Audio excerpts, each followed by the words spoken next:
मुंबईत घर घेण्याचं स्वप्न प्रत्येकाचं असतं, मात्र घराच्या किमती अव्वाच्या सव्वा झाल्या आहेत. मुंबईच्या उपनगरात घर घेण्याचा विचार केला तरी 80 ते 90 लाखांच्या खाली घर काही मिळत नाही. पण आता स्वप्ननगरी मुंबईत अवघ्या 12 लाखात घर मिळणार आहे. कधी, कुठे आणि कसं, जाणून घेऊयात या व्हिडिओतून. महापालिकेचे कर्मचारी आता फक्त 12,60,000 रुपयात माहुल परिसरात घर घेऊ शकतात. मुंबई महानगरपालिकेने माहुलमध्ये तब्बल 4,700 घरे बांधली आहेत.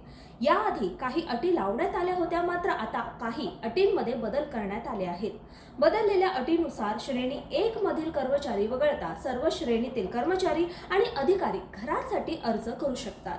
अर्ज करण्याची मुदत देखील आता 15 मे पर्यंत करण्यात आली आहे. म्हाडाच्या धर्तीवर तृतीय आणि चतुर्थ श्रेणी कर्मचाऱ्यांना पहिल्यांदाच लॉटरी पद्धतीनं स्वतःची घरे देणार आहे. नव्या अटीनुसार सदनिकेचा लाभ घेणारे कर्मचारी जर सेवा निवासस्थानात राहत असतील तर त्यांना माहुलमधील सदनिकेचा ताबा घेतल्यानंतर पालिकेचे सेवा निवासस्थान सोडावे लागणार आहे. जर तुम्ही मुंबई महापालिकेचे कर्मचारी असाल तर ही संधी नक्कीच गमावू नका.